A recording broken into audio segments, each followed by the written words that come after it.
This show is sponsored by Den 10 Insurance Services, helping businesses get the right insurance for all their insurance needs. Visit den10.io to get a quote. DENTEN.io. And remember, when you buy an insurance policy from Den 10, you're giving back on a global scale. Hello, all my entrepreneurs and business leaders, and welcome to the Michael Esposito Show, where I interview titans of industry in order to inform, educate, and inspire you to be great. My guest today works harder in order to inspire others. Her ambitions have brought her to great heights. She is a business advisor with Thryv and a standout among her peers. Please welcome Meredith Rhoades. Welcome, Meredith. Hi, thank you. Oh, you're very welcome. I'm so excited to have you on the show. Excited to be here. Yeah. So one thing that stands out for me that I'm excited to why I'm excited to have you on the show is in your bio here, you talk about the 9X Yellow Pages. And why that's like so cool for me is my very first job out of college was with Yellow Book.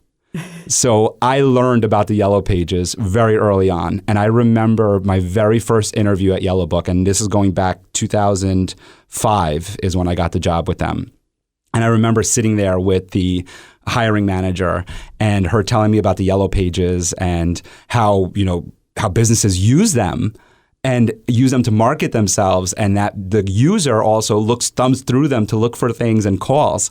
And I was like, no way, this internet thing is so much better, so much faster. But at the time, Google was still in its infancy, and so it wasn't working so well. And so she said, all right, you come behind my desk, you get on the computer, and I'm going to take a Yellow Page, and I'm going to open up the book, and we're both going to look for plumbers in the local area. And I was like, yeah, sure, I got this. Now, first of all, at the time, I also did not type very well. So I get behind her desk. I don't even know how to get to Google, because I don't even know if Google was a thing then, right? It wasn't even big. It was a thing. It was right? But it wasn't like what it is today.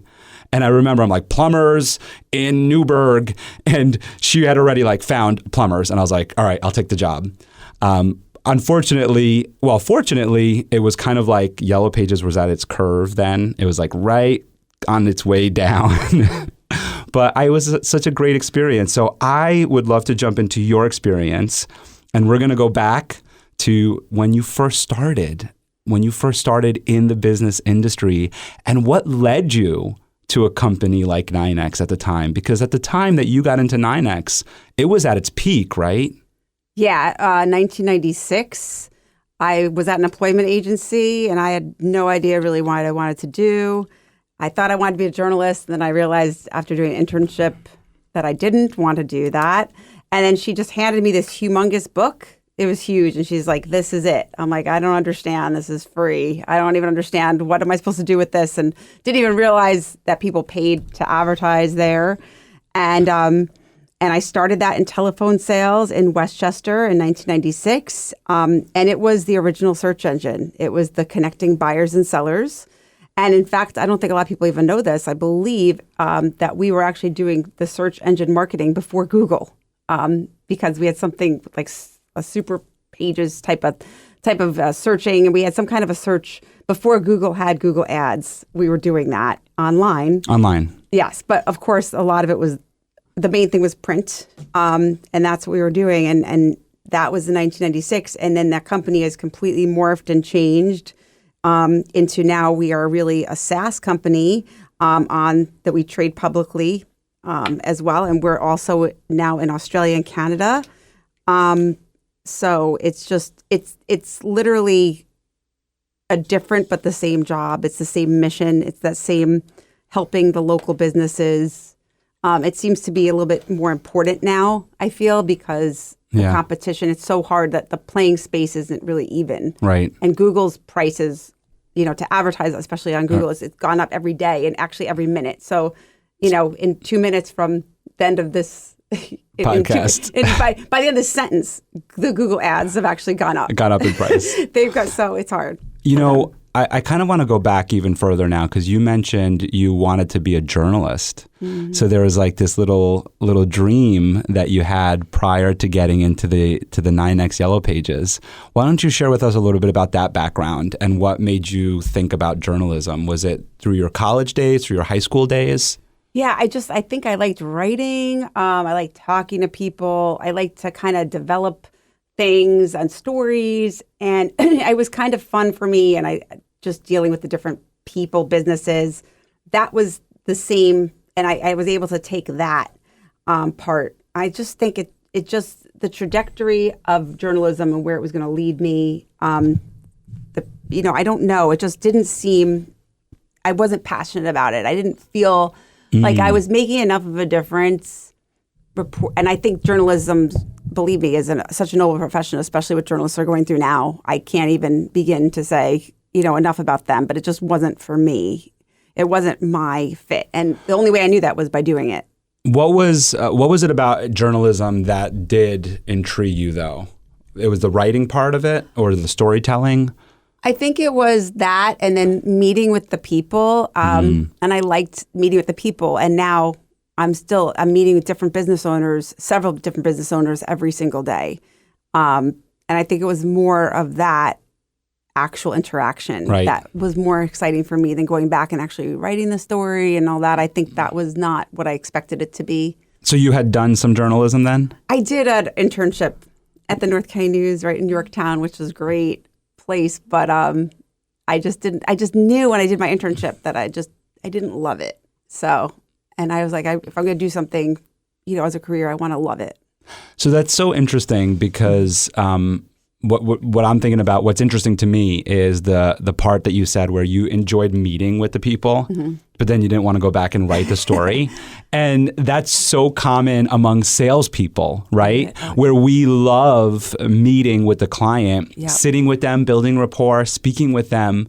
But then when it comes down to, okay, we close the deal. And of course, every salesperson, that's the goal, right? Is to close the deal. Right. And then you do, and then you're like, oh man, now I got to do all this paperwork.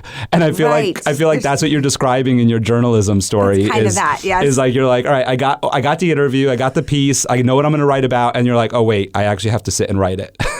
Kind of, yeah. That was part of it. Yeah. And it's tough though, but I think, when, we spoke earlier on about like who our audience is, right? And for our business leaders out there and for our sales executives that are listening today and for an entrepreneur that's listening today, I think what you get out of this story is that you start to learn about what are my strengths and what are my weaknesses, which is so important to developing yourself as a business leader, right? Is that if you could understand that your strength and yours, Meredith, which I know about you, is building rapport with people, is having great conversational skills.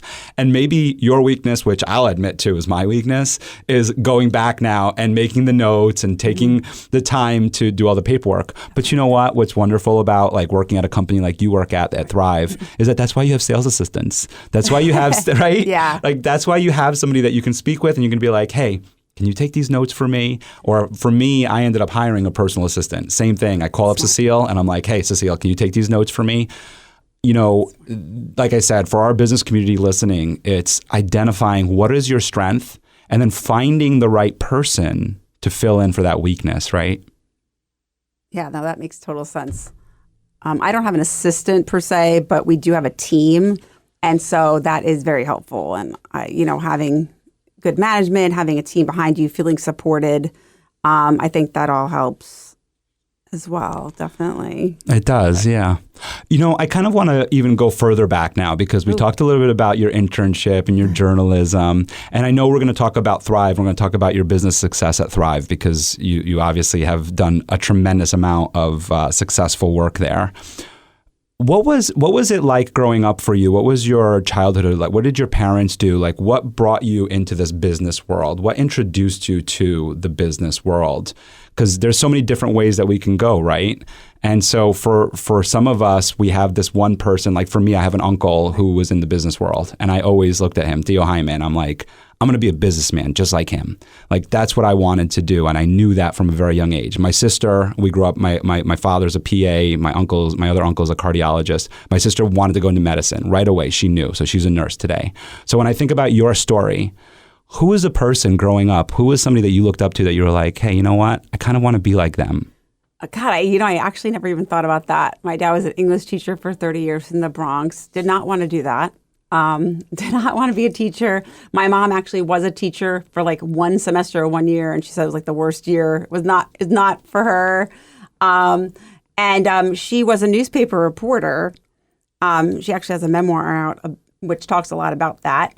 And it was just really cool stories, like in the Met Stadium and things like that. Like she was like, it's really cool as a reporter, and that sounded fun. And then she ended up working for the Penny Saver, which is connected to the North County News. So I guess that, not even realizing that might have had an influence on what I wanted to do too. And I think she even did sales from home for a little while when I was growing up. But there was never a point in my life that I was like, I want to work for the Yellow Pages, or of course not thinking I want to work doing anything with software, because that didn't exist. But I never ever was like, I want to do advertising and sales. Like I just didn't think about that at all. I just knew that I enjoyed being around people, and you know, if you could do something that you like, that you're good at, that's an incredible win. So it just literally fell into my lap. When she put the 9X Yellow Pages in my lap, it fell into my lap. I was like, I didn't understand how that was even a job. Right. So that's so funny. You say if you do something you like. What did you say? If you do something you like, then they say that you don't work a day in your life. You don't work a day in your life. Mm-hmm. And I think you did learn those lessons from your parents. Then you learned that like they were not happy teaching. My dad, yeah, actually true. No, they both weren't.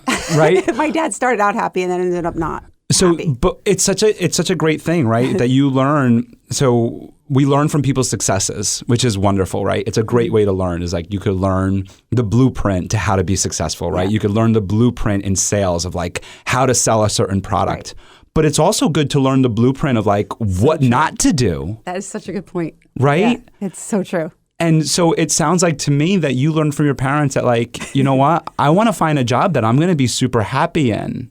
Right. And that's a great lesson that your parents shared with you, is that, you know, your parents were probably in a moment where, you know, I'm a parent now.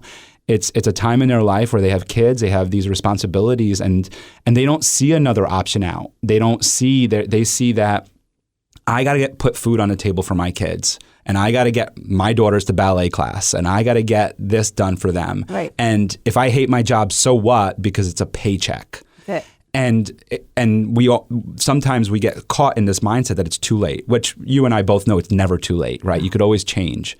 But they taught you that you were not going to go that road. You were going to go the path of like happiness. Yeah. No, that's a really good point. And whatever, you know, happiness to you, it might be different for somebody else. And, you know, that there are people that love that job. And, you know, and like I said, my dad did like teaching in the beginning. I think it just got really tough toward the end. And my mom never did. I don't think from day one. So, yeah, and it was good. And then seeing her do a job that she loved after that, it was also, so I got to see both. See the different dynamic. So were you a social butterfly growing up? Were you like... Pretty much, yeah. I mean, I was pretty social. I like, you know, yeah, I definitely was. I'm not shy. So that kind of helps, because you have to put yourself out there and not feel bad about putting yourself out there. Some of my clients sometimes feel bad about putting themselves out there, and I have to almost coach them. They're like, oh, I don't want to do an email campaign. I get this all the time, because they're like, I don't want to bother them. And it's like, you're not bothering them. And it's almost like in a way of, I know it's not really socialization, but it kind of is, because they're afraid to market to their clients because they don't want to be pushy. I'm like, well, if you're spamming them every day, that's one thing. But if you're putting a message out that's actually a helpful message to them once a week, then that's actually a benefit. If you're reaching out to a customer, if you're doing something, you know, out there that you feel good about, you know, you just need to have that confidence to know that you're doing something for the right reasons, and that ultimately it's to help your clients or to help people. So just don't ever to not feel like you're bothering people. And that kind of goes for everything. Right. I like that you said if you're informing them and educating them, because I think that I agree with you, is that when salespeople or marketing campaigns come out and it's, here's what we can do, here's what we can do, here's what we can do, or here's our latest product, here's all the bells and whistles. You start turning that off, and you start kind of like getting a little like, enough. Yeah. You get the branding, like we understand the branding behind the marketing of it, But when a company comes in and educates and shares, here's what's going on in the industry, here's what's going on in our world, I think it brings the listener, the viewer, the person you're marketing to in. Absolutely. If right? you're providing a service that's going to help them, not just promote you, it's going to help them in terms of, like you said, educating an educational article or something, but also maybe even a discount or a promotion that's going to help the client and the customer too, but also educational things that are going on in the industry that they would like to hear. So it's not all about just, this is why I'm so great and you should spend money with me. That's not going to work. I feel like you learned that at a very young age. Were you like in the Girl Scouts or something? I was in the Girl Scouts. You are? You I don't are? know if they taught that there. But yeah, where it's getting your badges, right? It's doing a service for your badge, which is, I mean, again, we go back to our listeners here of like understanding, why are we doing something? Right. And is it only for financial gain? Of course, financial gain is always there. Right. But are we doing it as a service? And if we're doing it as a service, which anybody who's getting into business or who's a successful business leader is serving. And so if you share that with your clients, like you said, through those email campaigns, how you're serving, how you're giving back, you're going to be successful. Right, right. And it's how you determine, like how you define successful. I think that's such a good word that you brought that up, because what is successful? Like you said, money is, of course, successful. But when you wake up every day, are you happy with what you're doing? Are you happy to go to work? When you look at yourself in the mirror, are you doing something that you're happy about doing? That's making you feel better, that you feel like you're contributing something good to society. Like if you're not doing that, I mean, I guess there's people that is just money driven, but I don't think I'd like to think that most of us are not driven like that. So successful to me, and I think from what I know you pretty well, Mike, at this point, that you probably feel the same way. The successful is money is just an organic byproduct of that. But I think it's just being happy and doing something that you're good at that's fulfilling. Yeah. And it might not be what other people think you should be doing, or maybe it should be like, oh, why aren't you climbing up the ladder higher or whatever? What's successful to you? Like, to me, my definition of success, and I think for people, I think is just if you're happy with what you're doing, you enjoy what you're doing, and you feel good about what you're doing, I think that's success to me. I absolutely love that. If you didn't hear her, she said, I knew you would. I knew you would. Well, but it's so true, because what's the sense in having all the money in the world if you're unhappy and miserable? Right. And we see it. We see it so often with celebrities or even not even just celebrity, but even business leaders or people that we've worked for, right? That are successful but are miserable and are unhappy. Yep. And it's like, well, what's the point? Right? Because you can be, I've watched the contrast of two different stories just recently. One of this climber, it was on Netflix. I forget the name of it. Do you know what I'm talking about? The one with his arm or something?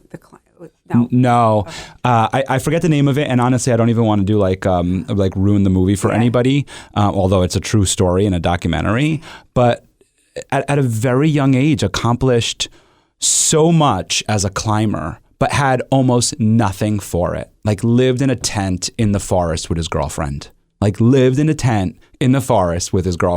That's where they lived. And this guy on camera is the happiest guy in the world and could care less about sponsorships, could care less about this movie that's being made about him. In fact, he disappeared on set. Like the producers are calling him. He didn't have a phone. He didn't even own a phone. This is a 20-something-year-old in this day and time, by the way. Doesn't have a phone. They gave him a phone. That's a story right there. They gave him a phone for the movie, and then he didn't answer it. He just disappeared. And when he came back, they were like, well, where'd you go? And he said, well, I wanted to do this climb. And they said, well, we're documenting it for the movie. And he said, yeah, but I wanted to do it by myself. And, he didn't say this, but the whole underlying is like, I don't really care that you're making a movie about me. This is for you. Right. He just cared about being happy. And that's what he did. He lived his life to the fullest and was super happy. And then recently, because of course I was a Jackass fan growing up, something came in my YouTube feed about Bam. I can't remember his last name, Margiona or something like that. And where is he today? And This guy made millions of dollars by 21 years old. He was making millions of dollars because he had like skateboarding sponsorships. He had all sorts of different DVDs that were out at the time because that was big back then, right? And he was just making millions of dollars at 21 years old. But today, he's not in a good place. I don't want to get into his personal life, although it's all over the internet. Money didn't bring him happiness. And the other guy that I'm talking about, the climber, he didn't need money to be happy. So I love that you talk about that, like doing the work that you love. Like that climber does the work he loves. And I love it for our community out there of like, find what you're passionate about. And you said that too, like find that passion, right? And so for you, it's speaking with people. So I want to jump into that, right? Because you're such a good networker. And I kind of think that sometimes that gets overlooked of how to network, of how to build rapport with people. And you're so good at it. And it's not about your top 10 tips, but tell us like a little bit about your networking experience, how you got involved in networking and starting to go to events and meet with people. Wow, that's great. So I think I've already explained that I've been doing this since 1996. I took some time off, came back in 2012, and never networked, ever. I never even networked until 2019 when I joined the Yorktown Chamber of Commerce.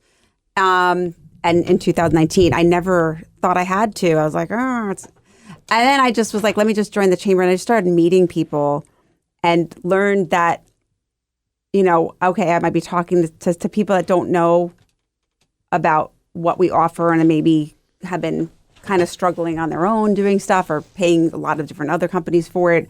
And then even if it wasn't them, that maybe I could help somebody they knew, and just meeting people in the community. But I was never a networker before. And then I don't even know if I would consider myself a major networker even then. I joined the Dutchess Chamber, and I joined the Orange County Chamber a year later. And then I just joined BNI in September. And I have been networking like crazy. And I just love it. I love meeting different people. And I feel like everybody is different in some way. So it's just a truly being able to connect people and help people and getting to know all these different businesses so that if somebody needs something, I'm able to connect them. And it's really about, I think that the thing I've learned and understood too is that it's not about selling yourself. It's really about learning about them and what their needs are. And I find it fascinating. And it's been really cool and interesting. And it's just about getting to know other businesses and then how you can help them. And then organically they help you. And it's just a really cool way to do business. And it's something that it's been fairly recent for me, but it's been wonderful. I love it. I spoke with you a little while ago. We were talking about different people in our networks and connecting them.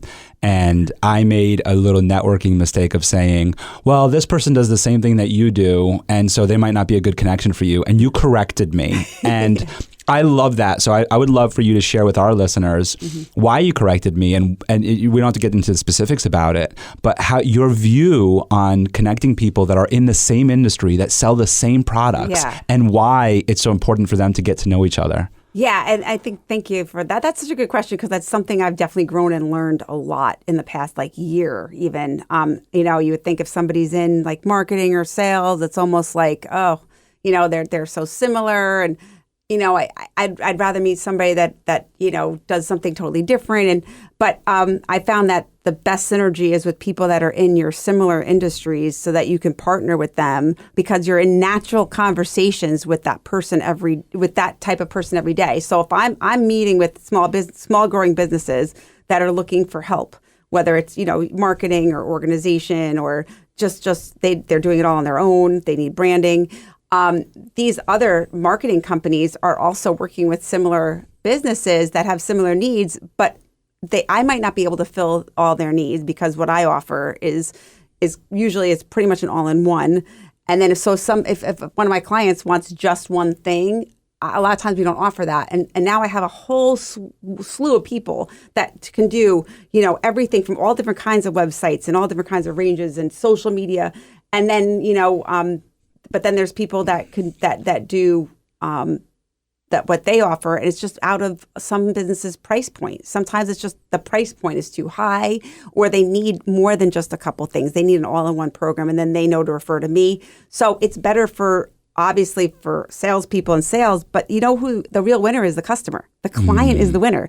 All of our customers are the winners in this situation, because in the past, if somebody was like, oh, I just want this and we can't offer it a la carte. In the past, I'd have to say, oh, sorry, good luck with that. And I'd try to maybe connect them with somebody at the chamber, but it wasn't really good connection. And now I'm able to be a true business advisor and be like, okay, this isn't really for you right now. But guess what? I know this person who can handle this part. I have this person. Well, what's your budget? Because depending on your budget, I can connect you to this person. It's just fantastic. There was somebody that put on Facebook, one of my clients, she put on Facebook, she needed a financial accountant for her international place in another country. I had just had a one-to-one with somebody who does that. He's a financial accountant who does international financial stuff. I chimed in, I'm like, wait, I have someone for you.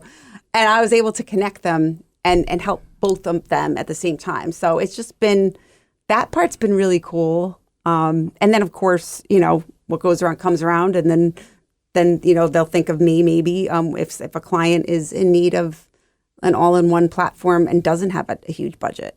So, what's business been like for you since that mind shift? Oh my God, that's such a great question. It's been great. It's more fun. It's busier, if that's possible. But it's more fun. It's a much more altruistic way of being.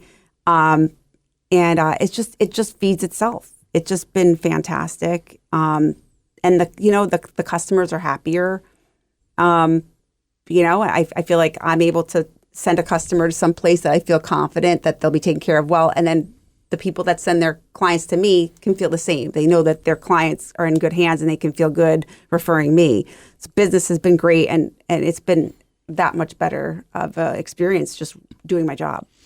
And you said, I feel like a true business advisor, which is so great to hear, because so many times on business cards, we have business consultant, business development, business advisor, and they're all these like different titles, which we understand why they're important, because they're what gets you through the door sometimes, right? They're what sits on somebody's desk and they go, oh, this person's a business advisor. I should they're call. Not a salesperson. Right. That negative word, right. but we'll talk about that in a second. But so it gets you through the door and it gets them to call you because of what you just said.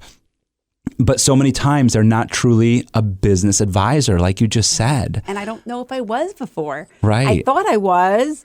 I tried to be. I would never try to put like a square peg in a round hole. But I wasn't a true business advisor in that sense, because I could only advise really within what my suite of products was. I believe now, since that is now open, all these doors are open, I am a true business advisor, because I can say, I do not want to put a square peg in a round hole, and I wouldn't. And I can really advise them because I know so many people in the community, and the community being really across the country, but also in the Hudson Valley.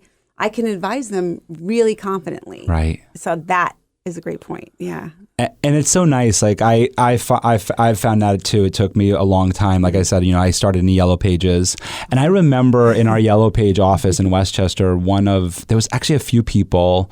We got hooked up with Yellow Book had bought another book, I believe called The Guide. The Guide. Yep. You remember The Guide? Yes. I lived in Yorktown. That was pretty big in Yorktown. And it was big. And the people from The Guide were huge networkers. I remember they came in and they were like, we got to join the chamber. You got to be a part of this. You got to be a part of that.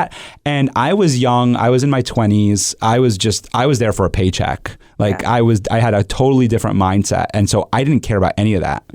And it was hard because at the time, so like to give some contrast, when I worked at Yellow Book, I did make good money, but I cold called. I sat, I made my 100 dials. I went up and down Main Street. I walked into doors, knocked on doors, gave my card, asked for the business owner, went back, and fought for my sales, right?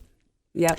And then when I got into insurance, I learned about giving back to the community. That was the great part. That's what drew me into insurance, was insurance is so community focused. Yeah. It really is. It's just like every insurance person you know is part of a chamber or part of some sort of non-for-profit or something, yes. because for some reason we just need to be in a community. I'm going to need to learn more about that. But anyway, so I get into insurance and then I join the chamber and then start climbing the ranks in the chamber and start learning about what you're talking about.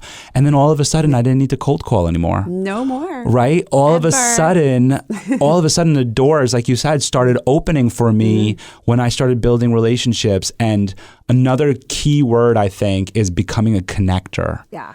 When you become a connector. So it's like one thing where, for me, fresh out of the gate, I joined the chamber and I'm like, hi, I'm Michael. And I'm meeting all these people. Yeah. I'm not putting it together yet. They start connecting me. So they're the connectors and I'm just like the recipient of this connection. But I start learning from them. And then when I became the connector of saying, hey, Meredith, you should meet Katie. And Katie, you should. And I started doing that. That's when the floodgates opened. Right. Of like, well, Michael, you got to meet this person. And I start getting the email. I'm going, what is going on here? Right? It's crazy. Zero cold calling for years. Zero. And I love that. And it just makes it more fun because I don't know. I mean, maybe some people love cold calling. I don't know. You like to talk to maybe I don't know. I didn't really like it. I mean, it was kind of fun in the case, like if you would get somebody on a cold call and be like, oh yeah, sign me up. That was always kind of thrilling, but it's still not nearly as much fun, I don't think, as when you're already connected, you're already networked in. There's a trust factor there, and it's a warm call, and it just makes working more fun. Cold calling is sometimes a necessity. And I think that because sometimes it's a necessity, we have to do that brain shift of, I enjoy this. I'm going to sit at my desk and make 20 calls in an hour, and I'm going to love that hour. Because if you don't love that hour, the person on the other end, like you just said, of the phone knows you're not loving that hour. That's true. And you know what? If you do have to cold call, a great tip is just always tell yourself that you have nothing to lose. It's not like they're not going to cancel on you. They're not going to, whatever. The worst that could happen is that you just left a bunch of messages that maybe you'll get a call back or not. But then you might have caught somebody, because a lot of it's timing. You may have caught somebody at the exact right time. Yes. And because I know we've shifted a little bit to talking, I just want to say something about cold calling, because I did do a lot of this. When I cold called, a really good tip for people out there is when you cold call, if you can get a conversation, not somebody to slam the door or the phone on you, I always would say, hey, this isn't for you, but do you know anybody? I will tell you, I've gotten some incredible sales that way. And it's such a great tip. So, and I think that this is great for your listeners to hear, because if you get a no, that doesn't mean, oh, okay, goodbye. And it doesn't mean you keep pushing them, because it really may not be a fit for them. I don't ever push somebody if I don't believe truly in my heart that's going to help that client. But they might know people that it's a fit for. That is an opportunity wasted if you have a rapport. And I will tell you a quick story. I don't know how much time we have. Oh, we have plenty of time. You tell that story. Anybody who knows me knows I'm a horrible driver. I was actually called the worst driver at the virtual trade show that I was at on Friday at the On the Bus trade show, which is fantastic. But except the guy that runs it said I'm the worst driver he's ever seen, and that's virtually. So that is pretty sad. My driving skills are not that good, but I do a lot on Zoom now, so that's very reassuring for people to know. But back in the day, maybe 6 years ago, I was out on the road in Orange County, completely lost, and I stopped and I asked this guy for directions, and then he invited me in and to look. I forgot what his job was. It was something with like detailing cars. And of course, when I was there, hey, can I help you with marketing? No, I don't really need anything right now, but come back in like 30 minutes. I think I know a few people. Came back in 30 minutes. He had a sheet of paper with a list of clients that I actually could call and use his name. He knew me for 5 minutes, and he knew I was a bad driver, and that's about it. And I called, and I got 3 huge jobs from it. 3 clients who are, they also, and one in particular referred me many clients. So that one no turned into many yeses, and those yeses bore more referrals. So, and I know we kind of took a turn, but I think that's important. I'm so glad that you brought that up about cold calling, because I know we both kind of said, like, we don't, kind of poo-pooed it a little bit, but it could be really, really lucrative, and you can really turn it into something fun if you have to do it. and turn that no into tons of sales. I am happy that you did speak about that. And there's something else in there that I want to touch on is, in order for somebody to give you a list like that, there has to be trust. And I think the trick that is hard to teach, and I don't even think we can teach it here, but we can talk a little bit about it, is how to build that trust in that like 3 seconds that you did. And if you can kind of think about that moment of when you got out of the car to ask him for directions, what were some of the things that you did that you can look back at right now and know that these are trust building things? Wow. Hard hitting there. I mean, I friendly and smile, eye Yes. contact. I didn't just I wasn't like grumpy, even though, being friendly and I think like people like reading people because you buy from people that you like and trust, obviously, Right. And I think that we just were able to talk and he showed me around his location and I was really interested and we spent those 5 minutes together that we were talking in those 5 minutes. I think you can kind of feel sincerity. I don't know. I think most people's intuition, I don't think people give enough credit to their intuition. I really don't. I think that if you encounter somebody and you get like that bad feeling, I think that you should trust that feeling. I really do in most cases. And if you meet somebody and you have a good feeling and you feel like this person seems sincere, they seem to be genuine, you should have some caution depending on how much you know them, but that could be a part of it. I think if you believe in what you do, for me, I'm a horrible actor. So I have to 100% believe in what I'm saying. So I think sincerity comes across. If you are in a job and you're not happy, or especially if you're selling something, you don't believe in it, I don't think you should be doing that job unless you're just really sleazy and able to sell through that. I don't know. Well, none of our listeners are. Okay. So they're all. If you don't believe that what you're doing is going to help people, and if you don't believe that what your product is, your product or service is really great and going to be a helpful thing, you need to find something that does drive you, that you can believe in, so that when you get out of that car because you're lost and you see somebody, that comes through. I love that because, again, going back to that sales thing that you brought up before of like that being like a dirty word sometimes, that speaks to that. It speaks to that sales word being a dirty word because I remember somebody, I can't remember her role. She was a director and I worked for her. And she had told me being a salesperson she's the most proud person to be a salesperson. I forget how she put it, but she said, I love telling people I'm a salesperson. And it's because of what you just said, Meredith, because I'm providing them a solution. And at the time she worked for DuPont. And I remember her telling me the story about DuPont being the paint, right? Okay. And she was just talking about how it is the best paint, and she had gotten through all this training about DuPont, and she knew that her product was amazing, and so she loved her product. Right. And so for her, being a salesperson, she understood the product, and she understood then the other part to this is understanding your role as a salesperson at a company, is that it's perceived as a dirty word on the outside, but internally, as a salesperson, you drive business to the company. Yeah. Without you, Meredith, without salespeople, the company doesn't do business. Right. And salespeople come in different forms. They come in the form of us, like human beings. Right. They also come in the form of Google Analytics, which we talked about earlier, right? Yeah. They come in the form of some of the things you do at Thryv with the email marketing campaigns and everything. Right. That's the salesperson. The voice in that email is the salesperson. That's driving business. And so that salesperson should be uplifted and should know this is a good word.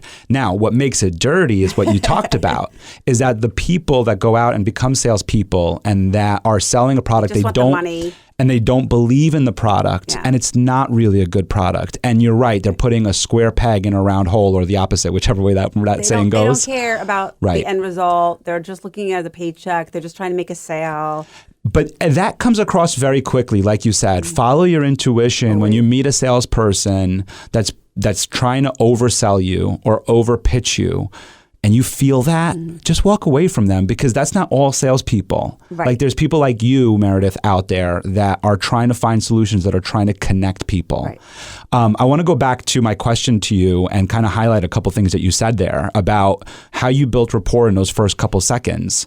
And they were body language. It was, eye contact, you were open, you were receiving, you smiled, which is so huge. Like people forget that like there's so many salespeople out there that don't smile. And I'm like, I always wonder about that. That and like waitresses and people in the service business, like that doesn't make any sense to me. Smile. If you're not happy, then you're going to make that. It's like almost like cheerleaders. You're not going to have a bunch of grumpy cheerleaders on a football field, right? You need the cheer that's supposed to get the crowd going, and it's contagious. So like your energy and smiling is contagious. The other person's going to naturally feed off of that. That's right. That's right. They say they talk about mimicking body language, and you're right. But I think if somebody has a low energy body language, then don't mimic that. No. Like bring it up for them. And even if you're overkill, they're gonna feel like, wow, you know what? I'm grumpy, but that person's got a lot of energy, and I need them in my life. I've encountered that so much. But yeah, so you did that. And then another thing that you did that is so huge, and you talked about this too in networking, it's listening and being inquisitive. I'm so glad you brought that up.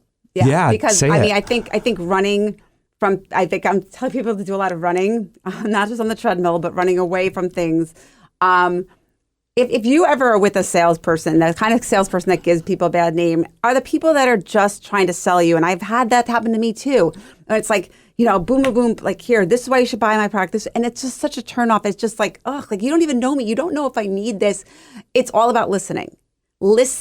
Selling isn't about speaking. It's about listening. And I think that's kind of where the bad name comes from. Because selling, you think of somebody like talking and just like selling and pitching. And if sales to me isn't doing that, and successful salespeople automatically know not to do that. It's really about listening to find out, does my service fit? Is my service going to help that person? And learning about the other person's actual needs and not being, just selfish. Oh, I just want to sell you. Well, maybe you don't want to sell that person. Maybe that person is not the right fit for you. You're not the right fit for everybody. Not everybody needs what I sell. Not everybody's going to need what you sell. Not everybody's going to need what you provide, but then some people will. But there's no way to know that unless you listen. Yeah. And it's asking the right questions and it's how do I ask the right questions? Where there's a lot of different ways, right? I mean, you and I know from our Yellow Page days, we had our needs assessment, right? I don't know if you had. I had my needs assessment, right? And the needs assessment's great. And now today you can do your needs assessment online. You can Google the person. You can find out all the information you need, and you can have an open dialogue like this with them. And as long as you're inquisitive and just want to learn more about their business, like that's the other thing that I think entrepreneurs, salespeople need to keep in mind is that people want to speak about themselves. They're like a can, and they want you to crack them open, and they want to just share everything that they have. True. And if you as a if you're good at what you do, you crack that can, it's a great analogy. Right? Yeah, I love it. Because once you crack that can, that person, they want to share. Right. They're waiting for you to ask them the question. Right. Right. And then sometimes, like I said, sometimes it's not the right fit. And you're not going to learn that unless you really are listening. And sometimes it's a perfect fit. And sometimes it's, well, you know what? I know somebody that's a better fit. Or maybe it's not a fit right now.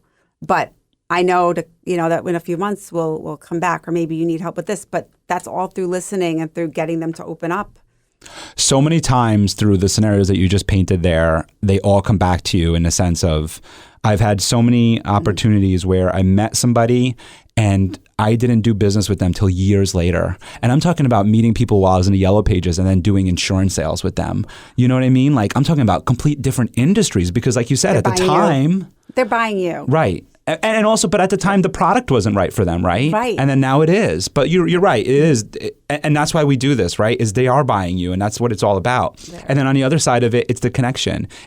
You'd never do business with them in terms of like signing on a dotted line with them. But you're doing business with them because you're networking with them. You're constantly speaking with them. Right. And I think, because I know you keep bringing up networking, I just want to say something else about networking because I actually, if you want to know the reason that I joined the chamber, and I actually forgot to mention this earlier, is because when I was getting married at the time, I needed a photographer, and I felt like somebody at the chamber, I could trust that person. I felt like they're already networked in. They're not like fly by night.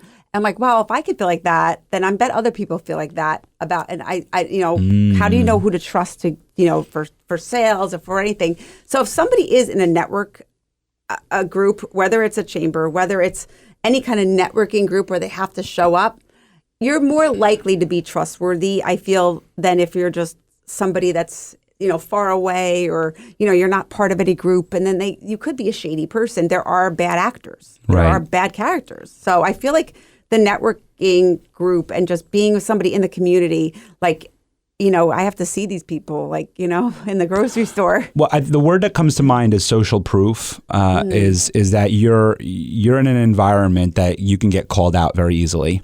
Is that you're not just building trust by being Meredith and walking through the door. You're building trust because you're Meredith, and then I have these 5 other people that'll vouch for me.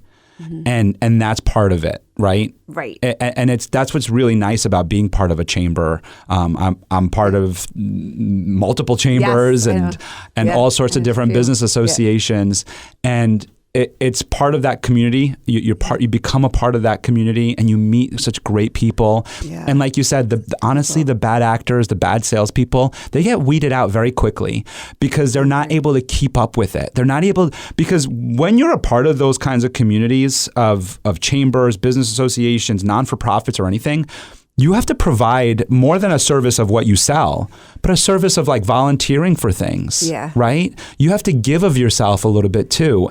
And the people that don't give of themselves, they also don't receive. That's a really good point. Because I was thinking along the lines of, if you are shady and you're doing bad business and you're doing bad deals, or you're not following through, or maybe you're not calling clients back, which to me is like the most biggest that bothers me so much. Like, then you're not gonna show your face at these events where you could possibly see those people. So I feel like it almost self-weeds out a little bit. Right.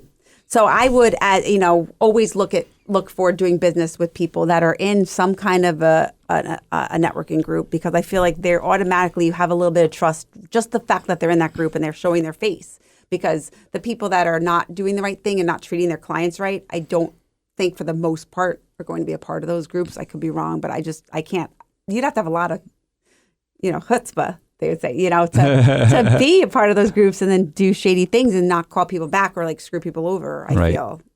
Well, yeah, and that certainly happens, and it happens with people that do show up. But sure. on the topic of being a part of those communities, it is so important. And I think when even as entrepreneurs who are looking for funding, you start meeting people that can put you in touch with people. I mean, I was part of the New Pulse Chamber. And I was part of the New Pulse Chamber. I was given an opportunity to do a speech, actually a talk about social networking. Actually, It was all about like networking, actually. But in my audience was somebody from Sawyer Savings, and he was just there, and met him, shook his hand, and that was about it. Literally 3 years later. We had maybe seen each other again at networking events, but about 3 years later, we ran into each other for our COVID shots. And he said, "Hey, are you still looking to open up an insurance agency?" And I was like, "Yeah." And he was like, "Well, I can help you with that." And that's Jordan Depew at Sawyer Savings. That's amazing. He remembered from meeting me. He also, and I'm going to give a little bit more and be even more transparent here about this relationship, was I had called Jordan after that meeting, and I was like, "Hey, listen, man," I was like, "I'm not in a good financial place to where where Sawyer Savings or the SBA is going to vouch for me." And he said, "Michael," he goes, "I've met you. I've been with you in networking events. I've been at your networking events. I've heard what you've had to say. I see you on social media." He goes, "I will vouch for you." You know what I mean? So that's what it all means when you're a part of a community like that, and when you give everything. It's amazing. I'm emotional about it because it's just it's personal, obviously. So, but you have so many stories like that too, right? I mean, not that I can actually think of off the top of my head, but it's just a matter of just treating everybody well, because you never know when you'll bump into them and they can just turn your whole life around like that. Yeah. That's incredible. It is. I want to go to cold calling for a second, because I feel like we gave cold calling a bad rap. I know, but then we tried to turn it around and make it better. There was something else I wanted to touch on with cold calling that I think is so cool, is if you change your mindset on cold calling and put it as a learning of like, I'm learning my pitch, I'm learning how to speak with new people, I'm learning how to build rapport, and you're preparing yourself for that day when the person does pick up the phone, right? When you're having those conversations with people. So many times that we meet salespeople that don't really know what they're selling. They don't really know how to pitch their product. And cold calling is such a great way to practice that, to get it all out, because like you said, who cares? The other person on you have nothing to lose. You have nothing to lose. They can't. What are they going to do? Like, I think my boss would say they can't take away your birthday or something. So they're not going to do anything. What can they do? The worst that'll happen is that they'll say no, and then you've lost nothing except, like you just said, a chance to practice your pitch. Or maybe they'll ask you a question. I love when my clients ask me questions, or prospective clients, and I don't know the answer. And I think sometimes salespeople are afraid of that, but I love learning experiences. I love, because once I get a client that asks me something I don't know the answer, then I learn the answer to that question, so I'm more prepared the next time. So when you're doing those cold calling, that is a great way to see what's working, what isn't working. Maybe they'll ask you a question that you don't know the answer to, so that now you have the answer, so that you're more confident and that and you're ready to answer it the next time. And it sets you apart too, cold calling. There's two things here that I think about. Like, I had one where, like, such a great learning experience where I was really good on the phone, and I got myself in front of a prospect. I was able to meet with him, and I had said something on the phone which was misleading, to be very honest. It wasn't intentional, but I did. I misled him. It was probably because when we're cold calling, they say to kind of like withhold information in a way. So I was actually just watching a cold calling video because I wanted to use it for my employees, but I'm not going to because of this. And it was like, when you cold call, just say, "Hi, I'm Michael." Oh, no. Right, right. Because then the other person's like, "Oh, hi, Michael." And it's like, "Yep, and I'm here to speak with Meredith." And it's like, "Okay, here's Meredith." But that's not a good way to do it. No. But some people think that works. And in this instance, it worked. I got a meeting with the guy. And when I walked through the door and I sat with him, he was actually a savvy business person. And I love him because I wish I could remember him in the business, because I remember now I proposed to him. I gave him the proposal. This is going back years ago. This is Yellow Pages? Yellow Pages, yep.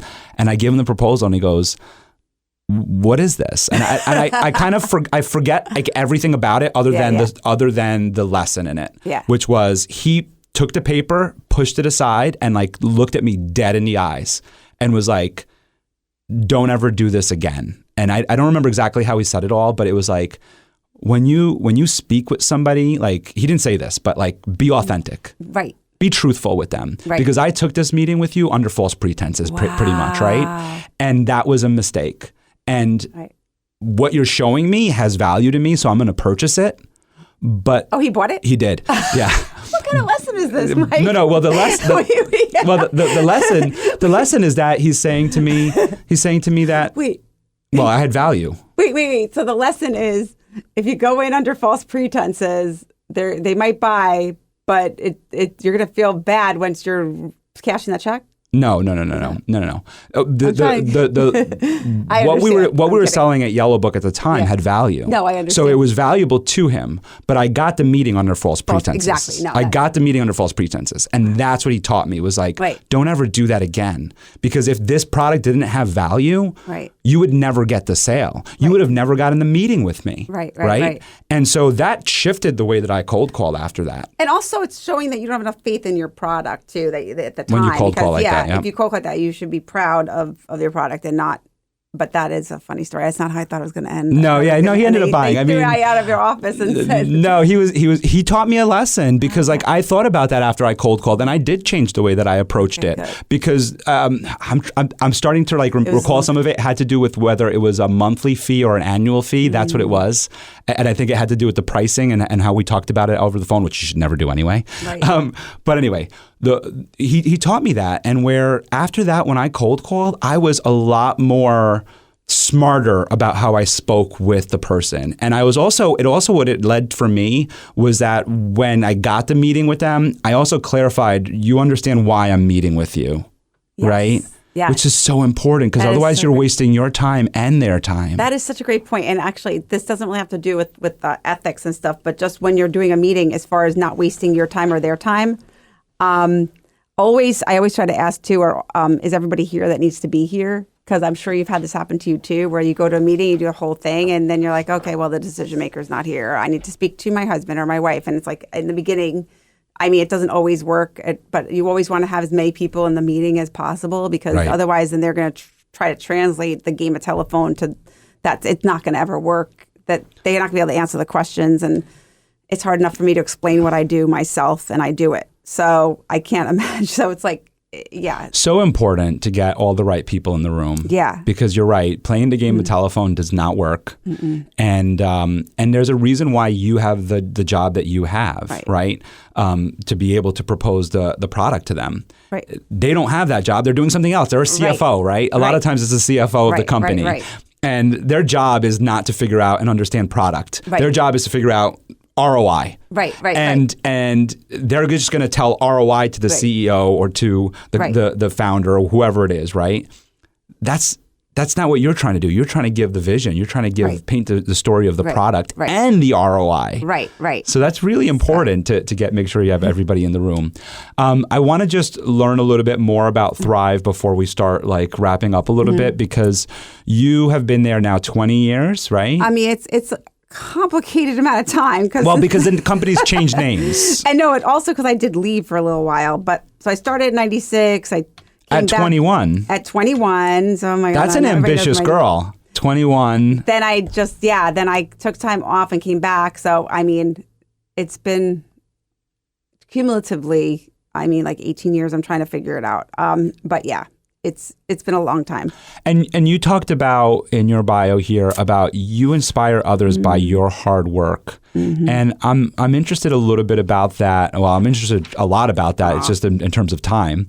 I'm interested a little bit about that, of some of the people that you've probably mentored and taught along the way. I know, like for me, when I was at Yellow Book, we had a lot of ride-alongs and sales trainings where they would bring salespeople in to, like they would bring me in to help a new salesperson come up. Do you have any stories like that where you took a moment out of your day to help a salesperson learn about how to data input on a CRM? Okay. No, I don't do data input on a CRM. I guess more like their digital business card because I'm so passionate about it. But no, it's great. My team is great. It's like we all help each other. But like if somebody needs help with something, then they can call me. And then like they might ask, how do you do this? And then I'll help them. I've gotten a few people in my group into networking just because they've seen the success that I've had. And so we bounce ideas off each other, and they have questions. So that, I think that's important, that even if you're virtual, that we're all accessible and just help each other. I don't know any exact stories, unfortunately, well, you don't have No, you don't have to have any stories. It was just more of the question. But and we talked about leadership in that sense of like, that's what leadership is. Leadership is just helping other people, right? Right. It doesn't have to be anything more than that. Right. And I see you as a true leader in what you do, because like I've met with you so many times and you've taught me things. And so, I think that that's so important for our listeners to understand, is that no matter where they are in their journey, they could be, sales executive trying to go up to account manager and business development, or, the visionary entrepreneur who's just putting pen to paper right now, thinking about like, when am I going to get the opportunity to build my company, right? You're a leader in that moment. You're inspiring others, like you said in your bio, like, I just work hard to inspire others. Aww. That's leadership. Thank you. I do appreciate that. And it's funny that you said that, because I'm a sales business advisor, and I've been with this company as we've all gone over like my whole career, and that's a long time. And people ask me, I've had a customer, I'm not going to say his name, this one customer, he said, I need to get my nails done. He's like this. And he's also like, why are you still in this sales? Why aren't you moved up in the company? You're not a manager yet. And it's just really funny. And I think that that's an important point to bring up, because sometimes people want to just climb the ladder for a better title. It could be better salary. It's just because like they feel like they've been in this position for so long that they need to like just move up. It's the thing to do. And in so many cases, I've heard people that they're just not as happy in that position, because sales and management are two very different things. So some people, it might be a great fit for them, but not necessarily. It doesn't have to be. It doesn't have to be. So the next rung in the ladder, it doesn't make you not ambitious if you don't want to do that. It's just a different type of job. You have to think that's a different skill set. It's a different mindset. It's a different job than when you're dealing with employees as opposed to dealing with clients. It's just a different job. So I think it's just as long as you're happy and you're always trying to raise the bar on yourself. Like for me, I'm always raising the bar. So I'm always want to just do better than I did before. And better means it's not just money. That is not, that's what people think is better. But it's just meaning, just in all aspects of my life, just try to raise the bar. But that, I think that people do sometimes think that means that they need to, step up the ladder and like get a different job title. And you like what you said, and that was really kind of you to say that I'm a leader and that and all those things. But just because you're not changing your job title and you're still doing the same thing, you can always do that same thing better, and you can still be ambitious, and that could be the right fit for you. And that brings it like such full circle of like how we started this, right? Which was like find what you're passionate about, find what you love. Yeah. And stick to those strengths, because you don't need somebody to tell you that you need to move into management or move into this or move into that. If that's where you want to go, wonderful, right? That's where you should go. Thank God there's people that are great at that. But if you're happy where you are, there's nothing wrong with that. Right. And that doesn't mean to just tread water. It doesn't mean, I've never been a believer of just, okay, well, I've already made a bunch of sales this month, this week, so I'm just going to coast. And that does not mean that. It means, you always want to be ambitious and work hard and achieve more and do better, whether it's your workouts, whether it's your health, whether it's your job, whether it's your family. That kind of applies to everything. But I think we talked about this before briefly. It just, because I'm still doing basically the same job. I mean, just it's so different because the job has changed so much. But it's the job that I feel for me is the right fit for me at this moment. What's cool about marketing, and I think it's just so many different industries. It's not just marketing, because I mean that's what you do is marketing. So many industries this is true for, is that it's always changing. God, yes. And so while you might be at the same company for a really long time and in the same role for a really long time, I did the air quotes, by the way, when I said role. Yeah. While you might be doing that for a really long time, the product is constantly changing. The customer's need is constantly changing. Yes. And so you, as that salesperson, as that business developer, are always changing, are always having to up your game, are always having to learn, right? We're all playing in the Google playing field too. Google's constantly changing. The social media that's changing, the website, what makes a website, what do you need, that's all changing. There's nothing that stays the same from 1 minute to the next when you're in that industry and when we're playing in that space. And for our like young millennials, Gen Zers who are listening, to give them a little perspective, you had the yellow pages, which were like the end all be all, and 9X was let your fingers do the walking, right? Mm-hmm. They were the Google of their day. That's exactly what it was. They were the Google of their day. So if you just think about that, and we're talking about the 1980s. So we're talking about these, whoever's listening in the generation I just said, we're talking about your parents, we're talking about your cousins, your older siblings, we're talking about me, right? Where I grew up, I remember I did look for auto insurance actually through the yellow pages, and I called a couple of the companies that were there, made some notes on there, and that's how I got auto insurance, was through the yellow pages. Yep. That then changed when I worked at Yellow Book to then going online. And the website on a desktop, this is important. The website on a desktop was important, right? That was huge, remember? Right. That was the new storefront. Yes. And then go ahead, Meredith, take it from me from there of like, where is the new storefront? The new storefront would be, if you could see what I'm holding up, it's this little thing called a phone. And that website that was so amazing on that desktop, if it is not mobile friendly ready, and now a certain speed, if it is not all these other things that it is not, it's just it's completely useless almost at this point. You and I have watched so many companies succeed really well at building out that desktop website and then not able to make that transition to the phone, and then they're gone. Yeah, it's crazy. It's crazy. I see people with websites that were built in like 2010, and I'm like, that's awesome, because that was a killer site, in 2010. Like that was awesome. But, and anybody, and not to get too deep in the weeds because we're ending this, anybody who knows about websites know that you should be updating your website pretty often putting stuff so it's not just stagnant. But you need to, obviously, whatever that design was in 2010, it is not going to be mobile friendly, and for this 2000, I'm not going to say the year. I don't know when it's going to play. So, it's 2022. we don't launch episodes 3 years later. Oh, okay, good. No, so it's all good. It's all good. But yeah, and that's what you do at Thryv, right? Like you're able to help your customer through those transitions, help them understand that today's mobile friendly. We don't know what tomorrow looks like. It could be holograms, right? Like we have no idea. Like it could be. Well, we think about VR, right? What's VR look like in 5 years? What does our mobile phones look like in 5 years? Remember in the early 2000s, phones were getting smaller, and then now they're huge. Like my phone, everybody used to make fun of my phone. Now it's normal to have a giant phone. That's so true. So things evolve and change. I mean, this all came about because we're talking about your role at Thryv and how like it's just constantly changing. The customer's constantly changing. The technology is constantly changing. I think that that's what's so awesome about your company is that it has adapted and changed through all of this.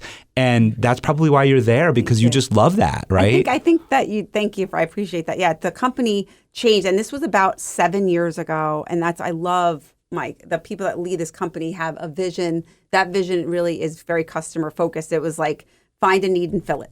And I think that that's a successful entrepreneurial business model in general, right? Find a need and fill it. And there was this need where local businesses had to compete on the playing field that is Google, and and you're competing with these big companies that have the technology and the money and the means, and these local businesses are just trying to stay afloat. They're just trying to run their business. They don't have the time to worry about 60 search engines and why they're not showing up on the map section and their social media and reviews and all of that stuff.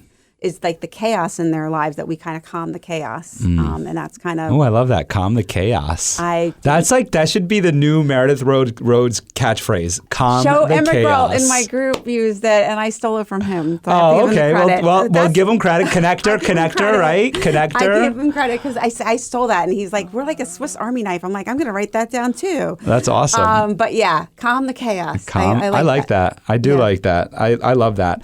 I always like to ask about giving back. I think giving back is such an integral part about business, about founding a business, being a part of a business. It's all about giving back. And you mentioned that your company gives back, and they're a big part of that.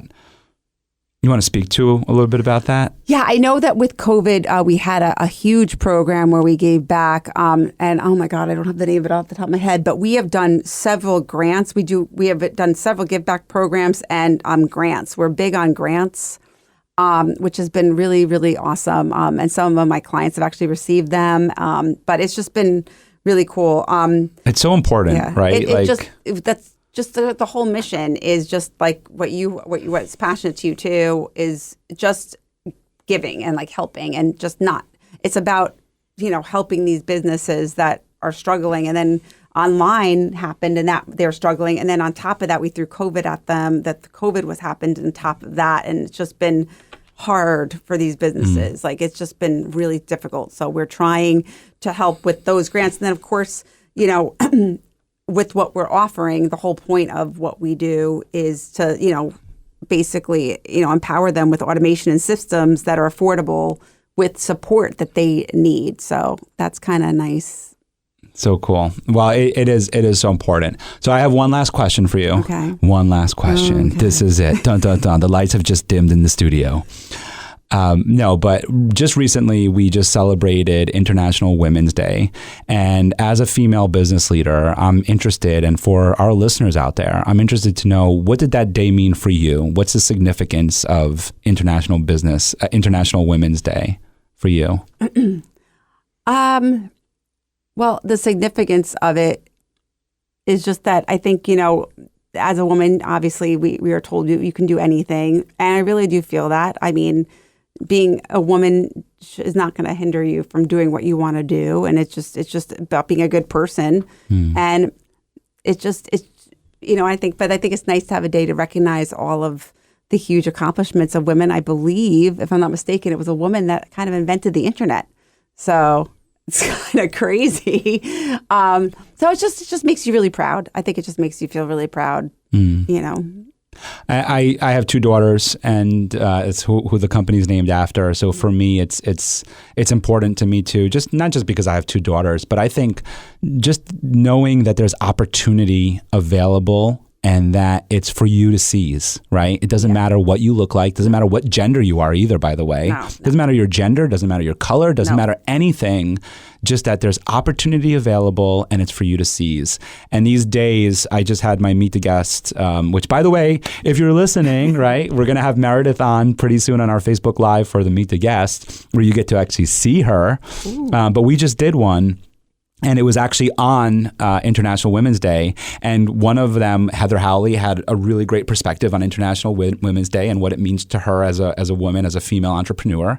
And then I had Laura Lynn, who is a coach, and she had a different perspective on International Women's Day. So there's always different perspectives. But what we all agreed on was what's nice about these kinds of days and celebrating these days, although they might be made up by, some kind of like Hallmark holiday, as people call Valentine's Day, is that it highlights that day and it highlights the issues that are a part of that, right? The challenges, but it also, like you said, gives credit to the people that deserve it, that were kind of overlooked. Right. And so it's such a wonderful day to celebrate. And I really hope that one day we come to a place where there is just so much equality in the workplace, so much equality, the playing field is leveled to where everybody has the same opportunities. And I think we're getting there. I hope we're getting there. I think so too. I mean, I feel like that. I mean, I'm very lucky to work in an environment where I feel it's very fair and even, and I feel very fortunate. Well, thank you so much for coming on. This was really exciting. This was fun. I'm so happy to have you on. You are a business leader and you're a tremendous personality. Meredith, if anybody wants to get in touch with you, do you want to share your email or social handles or anything for anybody to get in touch with you? Yes, you could just find me at Meredith Rhoades, business advisor, but it's Rhoades, Rhoades. And my email is Meredith, Meredith.Rhoades, Rhoades at thryv.com. And I'm on all the social networks. And that's it. Yeah, I'm actually sneaking into my mom's TikToks on her TikTok, but I don't have my own TikTok. Oh, that's a whole other story. Your mom has TikTok and you're sneaking on her TikToks? Not intentionally, just to help her with the books. But it's Susan Berliner Books on TikTok, and I really embarrass myself on there. So but if you follow I'm going on there. I'm willing to, it's really, one of them is just horrendously embarrassing, but I'm trying to help her. Meredith is as red as her shirt right now. I am bright red. Meredith, tell me about this TikTok before we wrap up. We got to wrap up the show. Sorry. All right, give us your mom's TikTok handle. It's Susan Berliner Books, and it's totally embarrassing, but just try to follow her. And I can't wait. I am on TikTok as soon as we drop the mics. My mom is, and she's doing great. I don't know about TikTok, but yeah, she's liking it. So we'll see. Awesome. Well, thank you so much for coming on. Please reach out to Meredith if you need any help cold calling, but more importantly, with your marketing needs. Thanks so much for coming on, Meredith. Thanks. This was great. Bye. Thank you for listening to The Michael Esposito Show. For show notes, video clips, and more episodes, go to michaelespositoinc.com/podcast. Thank you again to our sponsor, Den 10 Insurance Services, helping businesses get the right insurance for all their insurance needs. Visit den10.io to get a quote. That's DENTEN.io. And remember, when you buy an insurance policy from Den 10, you're giving back on a global scale. This episode was produced by Uncle Mike at the iHeart Studios in Poughkeepsie. Special thanks to Lara Rodrian for the opportunity and my team at Michael Esposito Inc.